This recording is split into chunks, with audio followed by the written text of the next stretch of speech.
Subscribe to our channel and press the bell icon to never miss an update from Rao's IAS.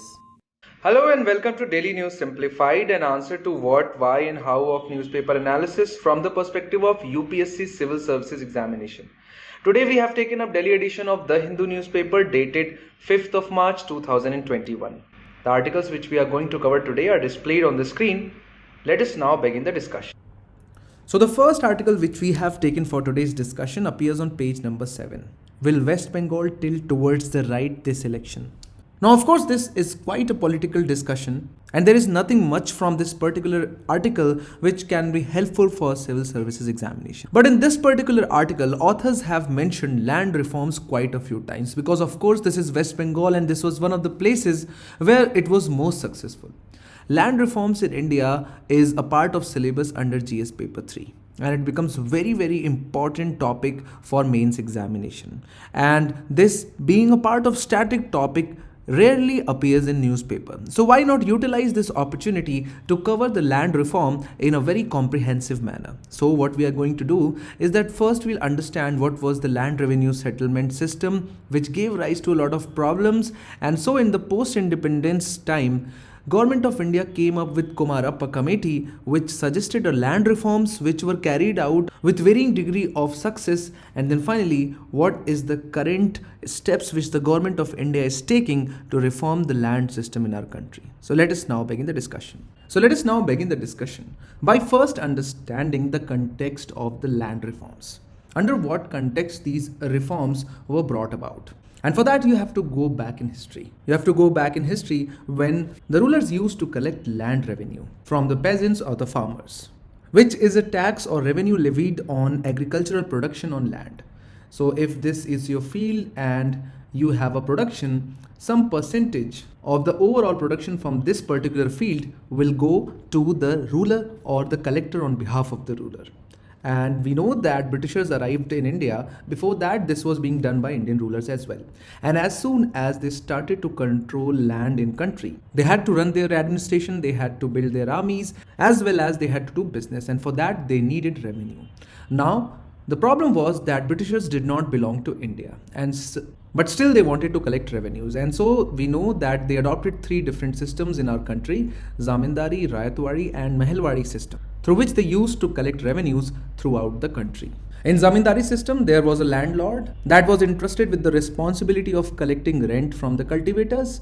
Then in case of Rayatwari system, where the revenue was directly settled with the tenant or cultivators, and under Mahalwari system, the whole village was treated as a unit and the village lands were held jointly by the village communities which paid the revenues. But 2 inferences can be directly drawn from this particular scheme of land revenue. First is that areas where you will have Zamindari system, you will have an intermediary between the government and the peasants, and the areas where Rayatwadi and Mahalwadi system is being implemented or was being implemented, you will have peasants and tenants without any land titles. In all these 3 cases, peasants and farmers had no ownership of land, which is not the case right now. And so, because of this system, a lot of problems emerged in our agricultural system.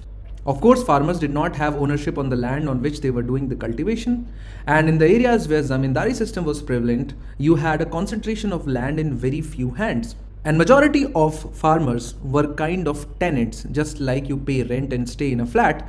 Most of the farmers and cultivators in our country at that time were tenants. And due to the favors given by the British system, this tenancy relationship was very exploitative in nature in favor of the Britishers. There was no certainty of ownership. You could be expelled at any moment from this plot and you could become landless. There was no fixed tenure, and also the rent was exorbitant. In some cases, it was as high as 75% of the total agricultural produce from a plot. During the time of the Britishers, the land records were in extremely bad shape, which gave rise to a lot of mass litigation. And we know that since farmers were uneducated, the outcome of the judicial process was obviously in favor of the rich and the zamindars. And finally, the increasing population led to the land fragmentation. Now, what is land fragmentation? Now, let's say a family A has 2 children and also has 2 plots. And as soon as this land is transferred to the second generation, both these pieces of land will be equally divided among the 2 children. Now, in the second generation, what you have is two smaller pieces of land at two different locations. And if this process is repeated for 2 to 3 generations, what you have is one person holding land at 4 different places with a very small cultivable area. And this is what is known as land fragmentation. It is very inefficient. To manage a plot of a larger area at a single place is much easier and much productive as compared to managing 5 different plots, small plots at 5 different locations. So this was the scenario of land, agricultural land in our country at the time of independence.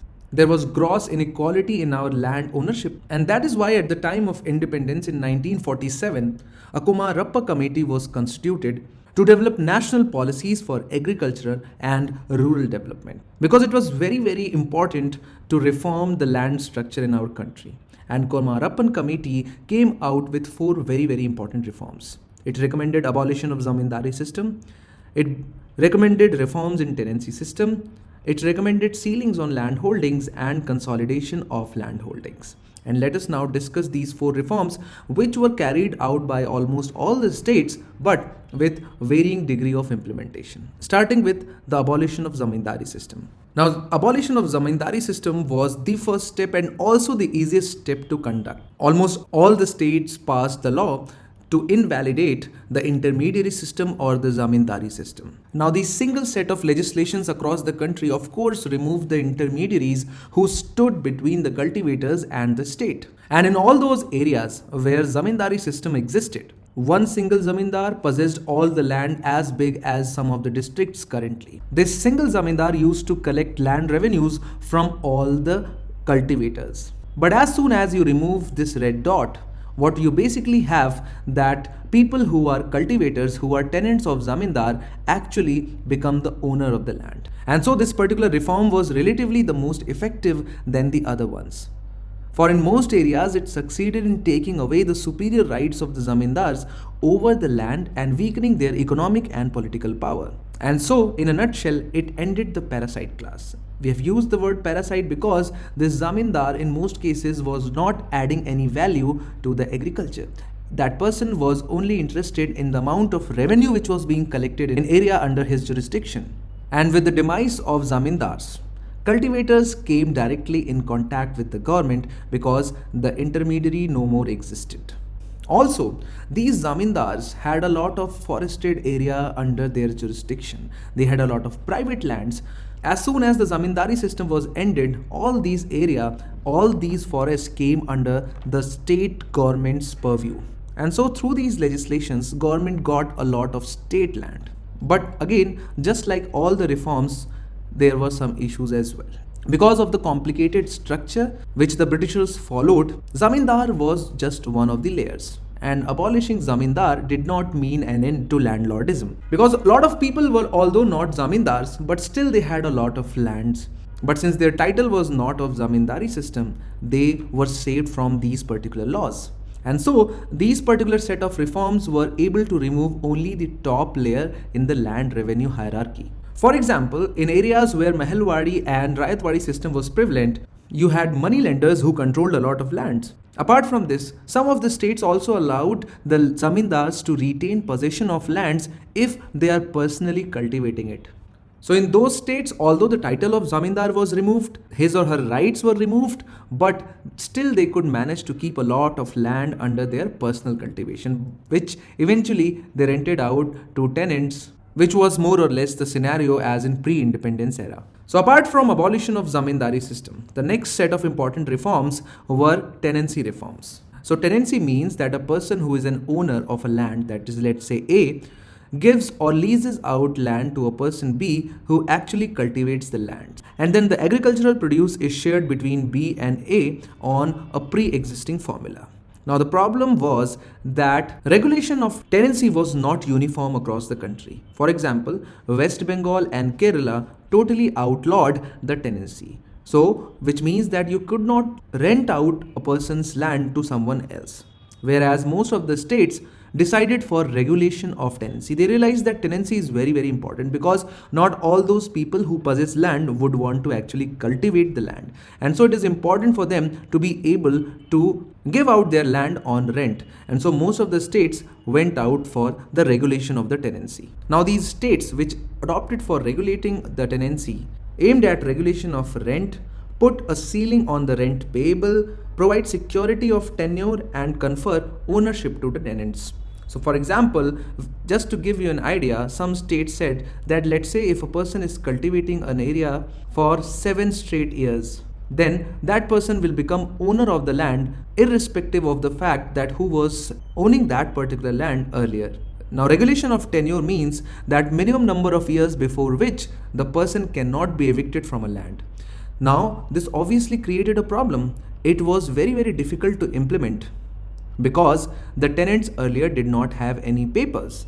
And so as soon as these laws were implemented, they led to a lot of forcible evictions from the land because the original owner of the land from British times would never want his or her land to be transferred to someone else just because he is cultivating that land. And so at the time of implementation of tenancy reforms, a lot of people were forcibly evicted from their cultivating lands and a lot of people became landless as an outcome. Just to give you an idea, at the eve of reform, nearly 50% of the area was under tenancy, which came down to as low as 15% because most of the tenancy went underground. Either the people were evicted or the documents were not signed by the owners because of the fear of ownership being transferred to the tenant eventually in 7 to 10 years. And so the tenancy reform did not yield much result. Now, the third major category of land reform laws were land ceiling acts. So as we have seen that a lot of people possessed a lot of land where most of the people did not have much land. And so there was gross inequality. And so land ceiling means fixing a maximum size of land that an individual or family can own. This limit was put by the governments across the country, and any other land which is extra or which is apart from this limit which has been put by the state government will be known as surplus land. And this surplus land is either distributed among small farmers, tenants, landless laborers, or handed over to village panchayat, or will be given to cooperative farming societies. So that was about ceiling of land holdings. This was done in order to deter the concentration of land in few hands, and by 1961 and 62 all states had passed the land ceiling acts, which was about identification of surplus land and taking possession of such land, and which eventually shall be distributed amongst mainly landless farmers or people belonging to scheduled castes and scheduled tribes. Now, this land ceiling act was also successful to a certain limit, because there were often long delays between the introduction, passage, and notification of an act. So obviously people knew that ceiling is going to be imposed pretty soon. This delay was used by zamindars to exploit the loopholes and evade the laws. They made benami transfers and transferred the land in names of other members of household. In some places, some rich farmers actually divorced their wives but continued to live with them in order to avoid the provisions of the Land Ceiling Act, which allowed a separate share for unmarried women but not wives. So we can say that while some very large states were broken up, because it was very, very difficult for them to evade. But in most cases, in most of the states, these acts proved to be quite toothless. And the last set of reforms was about consolidation of land holdings. So consolidation of holding means bringing together in one compact block all plots of land farmer which are scattered all over the village. So as we discussed in just the beginning, if a person has 3 plots at 3 different locations, all these 3 shall be combined at one place and converted into a big block. So Punjab and Haryana made the land consolidation mandatory, but other states left it to the voluntary or the willingness of the farmers. Now, why is consolidation important? Consolidation is important because it saves a lot of time and labor, because you don't have to do a lot of to and fro from these plots scattered in 2 to 3 square kilometer area. And also it keeps the irrigation very, very efficient, and so in together it brings down the cost of cultivation. So up to certain degree it was brought about in various regions. But the problem in consolidation is, which has been observed, that Rich peasants end up getting the best land because they have connections with the government and utilizing the corruption. The one single plot land which is allocated to them is of course nearest to the irrigation facility. For example, land which is very near to an irrigation facility or canal. But this is the problem where the consolidation actually took place. Most of the states even did not so far have not implemented the consolidation of land. So let us now finally take a look at three of the important initiatives which the government of India has taken in continuation of the land reforms. First is of course the digitalization of land record under Digital India Land Record Modernization Program. The main aim of the program is to computerize all land records, digitize maps, upgrade the survey and settlement records and sustain the same. This would provide clear titles of land ownership that could be monitored easily by the government officials, facilitate quicker transactions and reduce disputes, because you know that most of the cases in the lower judiciary deal with the land records and disputes of land. Most importantly, it would reduce the construction timelines as well as overall cost for the developer, the benefits of which can be transferred to the consumer, making property prices more attractive. Then we had Land Acquisition, Rehabilitation and Resettlement Act, which provided for 4 times the market value compensation to the landowner, and finally most recent Model Agriculture Land Leasing Act. Through this act, the owner can legally lease the land with mutual consent for agriculture and allied activities. Now this was necessary because if you remember in this discussion, we saw how tenancy reforms were carried out. And now no one wants to give out their land legally to another person because they fear that land may be taken away. In order to do away with that problem, this particular act has been brought. Although it lies up to the state governments to implement these acts because after all it belongs to the state list, but these are the direction in which the reforms of 21st century are being taken. The next news which we have taken appears on page number 10. Bengaluru, Shimla, most livable cities. So the rankings under Ease of Living Index 2020 have been announced, and Bangalore and Shimla have come out as a winner in million plus cities and under million cities respectively. Now any index appearing in newspaper is very important for civil services prelims examination, and more so if it is being published by the government of India itself. And so in this regard, we are first going to solve a previous year question in order to understand how index can be read to maximize your marks. Then we are going to understand Ease of Living Index, starting from why it is needed, what are the main objectives behind such indices, and then another index which was again released yesterday, that is Municipal Performance Index.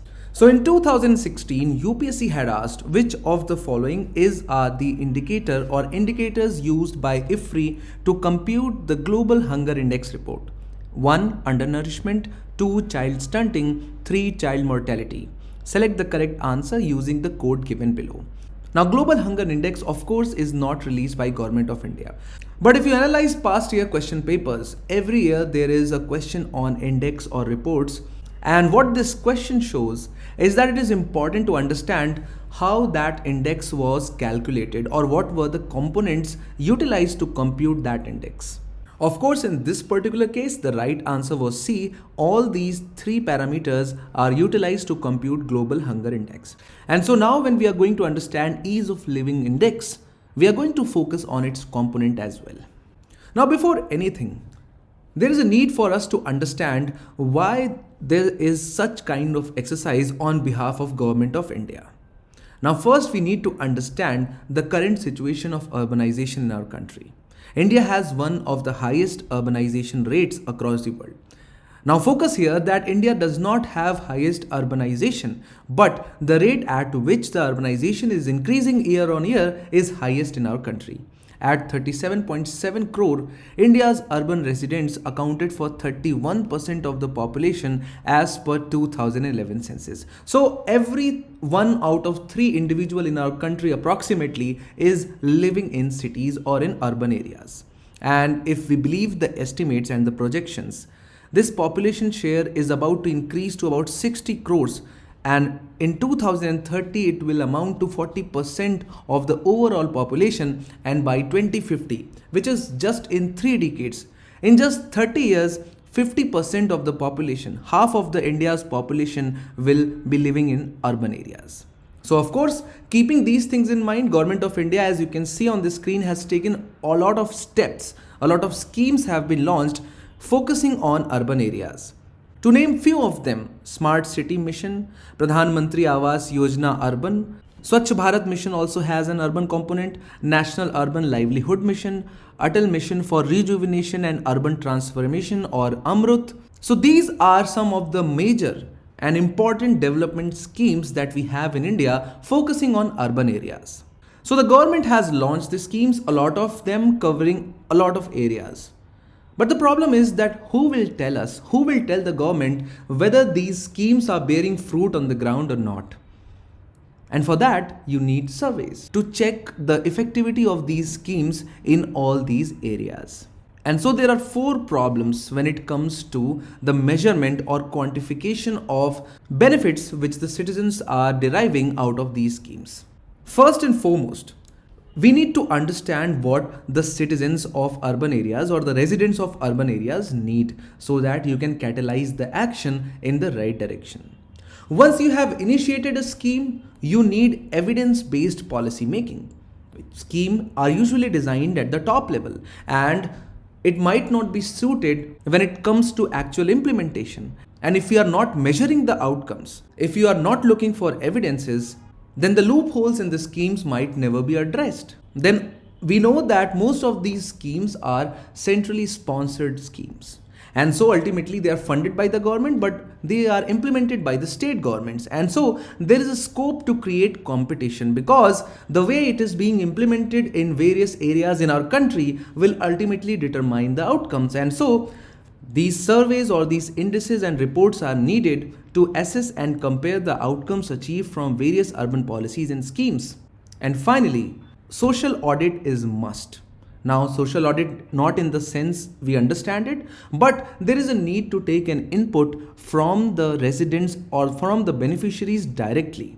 And so, to obtain the perception of the citizens about their view on the services provided by the city administration and serve as a basis for dialogue between them. So these are the four objectives which motivated the Government of India to come up with two indices, Ease of Living Index and Municipal Performance Index, and this has been formed as a part of the report which was released by Ministry of Housing and Urban Affairs. Now the question arises that what do we mean by ease of living? And so the Government of India has identified four major criteria. Better ease of living at its basic level means better quality of life. And so a 35% weightage has been given or provided for quality of life. Then comes economic ability, which has been given 15% of the weightage. Then comes the sustainability, 20% weightage. And finally, around one third, that is 30% of the weightage has been given to citizen perception survey. Now, while trying to memorize these parameters, which are very, very important, keep in mind that this is one of the few indices where the 30% weightage has been given to what the citizens think about the implementation of the urban schemes. Now, what does the quality of life mean? Now, Government of India has given these indicators: level of education of residents, health, housing and shelter, WASH and SWM, urban transport and mobility, safety and security, as well as recreation has been given a place in quality of life.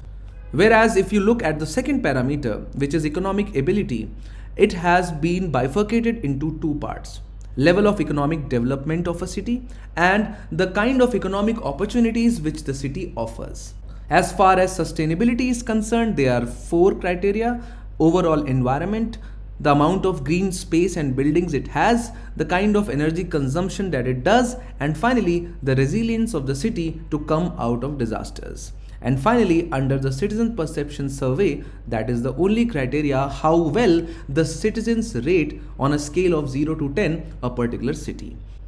As you can see on your screen, Bangalore followed by Pune and Ahmedabad have been rated 1, 2 and 3 cities, top cities in our country as far as ease of living index is concerned. Now here I would like to draw your attention towards Citizens' feedback. Now, 3.2 million residents have given their feedbacks in this particular index of 2020. Similarly, the government has also come up with Municipal Performance Index, which assesses and analyzes the performance of Indian municipalities based on their defined set of functions. Now, we know that municipal responsibilities range from provisioning basic public services to more complex domains such as urban planning and transport also. And if we want to check the overall condition of urban areas, we cannot leave performance of municipalities out of it. And so that is why this particular index has been created. And if you look at the criteria, there are 5 criteria for this: governance, services, technology, planning, and finance. And highest weightage has been given to the quality of the services which a particular municipality is providing, out of which, of course, all the items in the list of the municipalities: education, water and wastewater, sanitation, registration and permits, and infrastructure. As far as finance is concerned, how well the municipalities are managing their revenues and expenditures, fiscal responsibility, and fiscal decentralization in a particular state. As far as planning is concerned, it has been awarded 15%, technology adoption to 15%, and governance, which basically means steps taken to improve transparency and accountability, human resources, participation, and effectiveness. As far as technology is concerned, it all deals with the digital or digitalization, digital governance, digital access, and digital literacy. So, from the perspective of prelims examination, this is one of the most important topics. Not just that, you can use the indices as well as the major points in the reports in the mains examination as well. Issues related to urbanization is a topic in GS1 syllabus. And whenever you have to substantiate what Government of India is doing, you can utilize the important takeaways from report 2020. Let's now move on to the next news. The next news to be discussed appears on page number 1. It says that the OTT platforms will not have to register themselves as per the Ministry of Information and Broadcasting. No government nominee in self-regulatory body, says Javadekar. Now this news highlights about the recent clarification given by Ministry of Information and Broadcasting when members from the industries of OTT platform met the Union Minister. Now, this topic of government guidelines over social media, digital media, and OTT platform has been discussed in detail on 26 February 2021 by Mangal sir. So, in this discussion, let us go through the clarifications which have provided by the Union Minister of Information and Broadcasting, especially with respect to the functioning of OTT platforms. Now, in a nutshell or in a summary, the government had issued guidelines on 25th February 2021, and these guidelines were with respect to regulating social media, digital media, and also OTT platforms or over the top platforms. Now, Mangal sir has discussed in detail about the OTT platforms in the DNS dated 26th February 2021. So, it highlights that it will introduce a 3-tier grievance redressal mechanism for OTT platforms. And a 3-tier grievance redressal mechanism includes a grievance cell at the first tier, a self-regulatory body of the OTT platforms at the second tier, and an inter-ministerial panel to look into the complaints if they are not resolved in the first 2 levels. Further, it also talks about classification of content by the OTT platforms based on age of the viewer. And here, 5 age categories have been provided by the government with respect to regulation of content provided by OTT platforms. So on this note, let us go through the clarifications which has been issued by the Union Ministry of Information and Broadcasting, especially for the content aired on OTT platform. So the government highlights that the aim of the regulation is to disclose information about the content which is being displayed through the OTT platforms like Netflix, Amazon, Hotstar, etc. It says, informing the industry representatives, the government said that it merely requires them to disclose information and that there is no requirement of registration of any kind with the ministry. So this is the first clarification highlighted by the ministry, is that the purpose of these guidelines is to disclose information and there is no purpose of registration with the government for these OTT platforms. So the Ministry of Information and Broadcasting has clarified that the OTT platforms will not have to register with the government and no government nominee will be present in the self-regulatory body as well. So this is an important clarification from the ministry that the registration of OTT platform is not required. The next clarification given by the ministry is that there would be no members from the government in the self-regulating body. And here the ministry has clarified by saying that rumors should not be believed.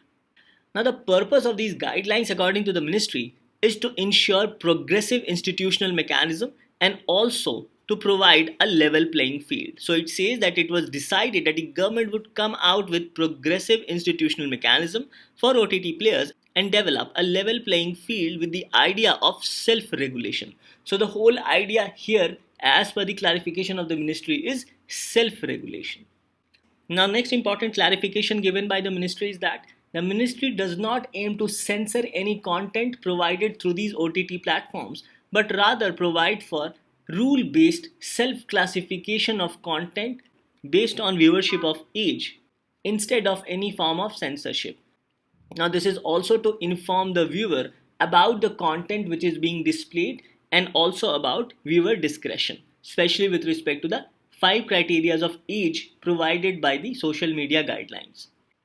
Now, the next clarification provided by the ministry is to develop an effective redressal mechanism. Here, the government expects the OTT platform to develop an effective grievance redressal mechanism so that if any grievance is addressed by any citizen, then their grievance should be addressed. Now, the ministry has said that the whole purpose of these guidelines is to develop level playing field. Now, the union minister stated that he had received representations from cinema and TV industries, including complaints from parents regarding the type of contents which is being displayed on the OTT platform. So, the minister stated that he had received representations from cinema and TV industries that while there were regulations for them, however, none existed for the OTT industry or for the OTT platform. So, based on these complaints, the government has come up with a guideline to regulate the content provided on the OTT platform. And lastly, as per the clarification, the government intends to create interdepartmental committee. So on the powers of the government, the Union Minister of Information and Broadcasting stated that the government will create an interdepartmental committee to look at complaints which remain unresolved at the self-regulatory level. So if any complaints are not resolved at the self-regulatory level, then the interdepartmental committee of the government will look into such complaints. So these are some of the important clarifications provided by the Ministry of Information and Broadcasting on the recently released social media guidelines. Now, questions can be asked both in your prelims and mains examination. In the prelims, questions can be asked with respect to current events of national development and also with respect to the aspect of governance. Whereas in the mains, questions can be framed with respect to the aspect of governance under GS paper 2 and also with respect to challenges to internal security through communication networks and role of media and social networking sites in internal security challenges, especially under GS paper 3. So with this discussion, let's move to the next article. Now in our next discussion, let's take up these two articles appearing on page number 7 and on page number 13. The news on page number 7 says that with Biden, India may need a new template. Despite accumulated goodwill, New Delhi needs imaginative engagement to deal with Democrat-controlled House. And this news on page number 13 highlights about the fact that US will strengthen ties with India and compete with an assertive China, says a strategy document, namely Interim National Security Strategic Guidance released by the United States in March 2021. Now both these articles needs to be seen in a comprehensive way. Now this is because this particular article appearing on page number 7 talks about issues of divergence, especially among the Indian Americans who are there in United States, as their viewpoints and their assessments about developments in India are very different what India actually expects from them. And this news appearing on page number 13 talks about this particular report of United States, namely the Interim National Security Strategic Guidance, which talks about re-engagement of United States with the world and also at home, that is in United States. Now here an important aspect highlighted in this report is that the United States has said that democracies around the world are under siege and they are becoming more authoritarian with less respect for human rights and dissent. Now it is in this regard, this news on page number 7 becomes important. as this particular news highlights that India still has bipartisan support, that is, support from both Democrats and Republicans in the United States. But the future direction can be interpreted from the recent formal interaction of members of India caucus in the House of Representatives, which had with Indian envoy in Washington. Now, this formal meeting becomes very important because in this meeting, these members expressed their solidarity with respect to the farmers' protest and also urged the government of India to ensure that norms of democracy is maintained and protesters are allowed to protest in a peaceful manner having access to internet and journalists. Now, this can be a problem for the government of India, especially for its future relationship with the Democrats. Now, as per United States National Security Strategic Guidance Report, it says that Biden has reaffirmed his alliance with NATO, Australia, Japan, and South Korea. So clearly, we can see a reflection of God in this particular report. However, United States through this meeting has also expressed its concerns with India, especially with respect to the norms of democracy which is currently being followed by the government of India as what is being perceived in the United States of America. Now, according to its report, the United States will deepen its partnership with India and work alongside New Zealand, Singapore, Vietnam, and other ASEAN members. Now, another important aspect highlighted by the report is with respect to an assertive China. And here, the United States have said that it aims to widen its circle of cooperation, combine efforts, and share costs to address common challenges, and has also stated that recognizing its vital national interests compel deepest connections, especially with Indo-Pacific, with Europe, and also in the Western Hemisphere. So, the United States has clearly laid out its strategy, especially with respect to world politics. And in its strategy report, it has also mentioned about India. Now, coming back to this article on page number 7, and also with respect to this meeting, it mentions about the India caucus in the House of Representatives. And it comprises of not only Brad Sherman, who is a Democrat, but also Rohit Khanna, who is an Indian American. Now, this article clearly mentions about the importance and role of Rohit Khanna, as he is the vice chair of this India caucus, who organized a meet with the Indian ambassador to United States with particular reference to farmers' protest. Now again, the Democrats are constantly reminding government of India about the farmers' protest and the perception which has been created in United States on the fact that in India the government is becoming authoritative. Now this aspect of Indian diaspora will become important in the future because they have their own assessment about developments taking place in India. And here the article mentions about Rohit Khanna, Dr. Ami Bera, Pramila Jayapal, and Raja Krishnamurti. Now, Rohit Khanna can be associated with the campaign of Bernie Sanders, who was considered to be on the left side of the political spectrum. And again, this can be a problem for Government of India. Now, regarding Pramila Jayapal, if we go back to in December 2019, India's External Affairs Minister Jai Shankar had to cancel his meeting because of the presence of Pramila Jayapal. And it was because Pramila Jayapal was quite vocal about the situation or the lockdown in Kashmir. So it is here where the article says that the second generation Indian Americans have their own individual assessment of situations in India, and because of this, it will be tougher for the government of India in New Delhi to put forward a convincing argument in its favor as to why it is not conceding to the demand of protesters. Now, another important point is that the farmers' protest in India has attracted global attention, including that of United States. And interestingly, in the United States, India's farmers' protest has found a resonance, especially among the Black Lives Matter and the racial justice movement. Now, since the farmers' protest of India is gaining traction around the world, hence it is in this regard the article says that it will make tougher for the government of India to put forward a convincing argument in its favor. So, the article concludes by saying that between India and United States and their relationship, India still has an advantage as External Affairs Minister Jai Shankar and External Affairs Secretary Dr. Shimla are well versed with the functioning of Washington DC. However, there are still certain challenges which needs to be addressed. The article concludes by addressing few challenges. First, the article says that it will be difficult for India to translate the intent of 2+2 dialogue which was signed between India and United States earlier. And here the article specially mentions about establishing India-United States parliamentary exchange for formal and reciprocal visits by parliamentarians. Thus, this article concludes by saying that it will be difficult for India to engage with United States led by a Democrat. And very soon, the direction of India-US bilateral ties will be visible soon, especially with respect to India purchasing missile S-400 from Russia and whether United States imposes CATSA law on India or not. Now, CATSA here refers to Countering America's Adversaries Through Sanctions Act. Thus, both these articles becomes important primarily from the perspective of your mains examination. However, questions can also be asked in the prelims examination, especially with respect to 2 plus 2 dialogue. Now, the 2 plus 2 dialogue took between the Defense Minister of India and the External Affairs Minister of India, along with the counterparts of United States. So, it highlights that India's Minister of Defense Rajnath Singh and Minister of External Affairs Dr. S. Jaishankar welcomed US Secretary of State Michael R. Pompeo and Secretary of Defense Dr. Mark T. Esper to New Delhi for the third annual India US 2 plus 2 ministerial dialogue.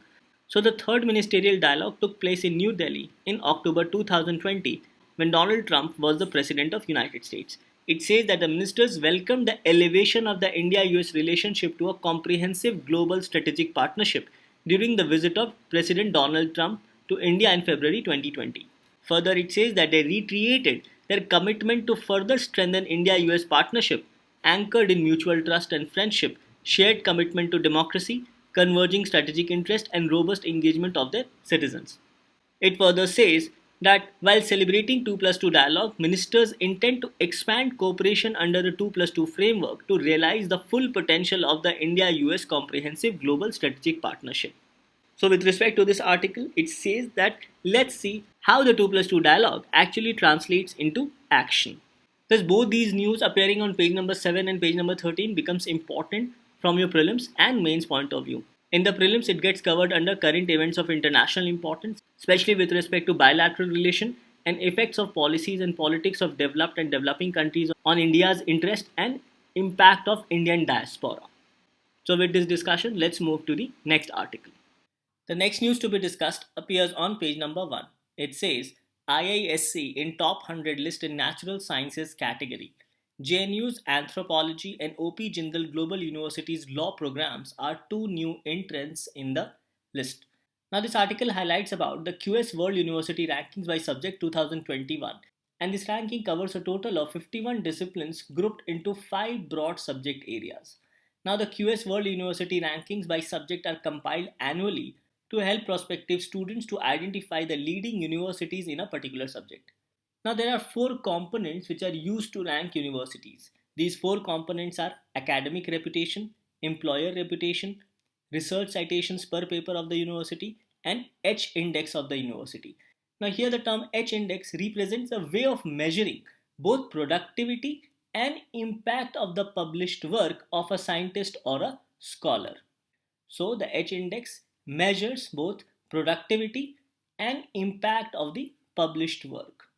The index is based on a set of academics' most cited papers and the number of citations that they have received in other publications. So, this is about the QS World University Rankings by Subjects 2021 report. And according to the report, it says that 4 Indian institutions feature in the top 100 list of QS World University Rankings under 2 subjects, namely engineering and technology, and the second is natural sciences. So both under the category of engineering and technology and natural sciences, MIT of United States has been ranked as first, followed by Stanford of United States of America. Regarding Indian institutions, there are top 3 institutions in top 100 under the engineering and technology category. These institutions are IIT Bombay at rank 49, IIT Delhi at rank 54, and IIT Madras at the rank of 94. Whereas under natural sciences, IISc Bangalore finds itself at ranked 92. So this is with respect to India's. So this news overall highlights about number of Indian universities in the top 100 list of world famous universities or world best universities. Now the 5 broad subject areas in which the universities are ranked are arts and humanities, in which University of Oxford is the best university, engineering and technology, in which Massachusetts Institute of Technology is the best university, social sciences and management, in which Harvard University is the best university, life sciences and medicine, in which Harvard University again is the best university, and under natural sciences, the MIT, which is the best university. So these are the five broad criteria in which the universities of the world has been ranked. Now talking about India's institutes, under the engineering and technology category, only three institutions made it to the top 100, which we just saw, that is IIT Bombay, IIT Delhi, and IIT Madras. Now, this is in comparison to five institutions which made it to the top 100 last year. So, this is a dropout as IIT Kharagpur and IIT Kanpur has dropped out from the top 100 list of best universities of the world. The news further highlights that the University of Delhi was the highest ranked Indian institution in social sciences and management category, but fell 48 places to drop out of the top 200 places. Further, under the category of life sciences and medicine, All India Institute of Medical Sciences, that is AIMS, remained the only institution in top 300 universities. But again, AIMS also dropped more than 10 places this year. Further, regarding the top program from important institutes, it says that the top ranked Indian program globally is the IIT Madras Petroleum Engineering Program. Now, this program dropped one place to be ranked as 30th best program provided by the world's best universities. And this is followed by the program offered by IIT Bombay and IIT Kharagpur, namely Mineral and Mining Engineering, which has been ranked at 41 and 44th place. That is, the Mineral and Mining Engineering at IIT Bombay has been ranked at 41st, and Mineral and Mining Engineering at Kharagpur has been ranked at 44th places. And with respect to programs, the University of Delhi's Development Studies program is the only other one in the top 50 programs offered by best universities of the world. Now, regarding COVID research, it says that India also had a good performance in the COVID 19 research, ranking 5th in the world in terms of number of published research papers on the pandemic. So, these can be said to be some of the important performances by India's top institutes. Now, this article becomes important both from your prelims and mains perspective. In the prelims, this topic gets covered under social development, and in the mains gets covered under GS paper 2, especially with respect to issues relating to education. With this, let's move to the next news article. Now, the next news to be discussed appears on page number 10. It says India wants Chabahar Port on key corridor. External Affairs Ministers make speech at the 13 Nation International North-South Transport Corridor. Now, this corridor basically is a gateway towards Eurasian connectivity, and India plans to pitch for Chabahar Port as it aims for an eastern corridor through Afghanistan. So please remember these terms from your prelims perspective, and this news also becomes important with respect to the aspect of world map, as you must know the locations of the important places mentioned in this particular news, especially with respect to Chabahar Port, Caspian Sea, and also countries located around Caspian Sea.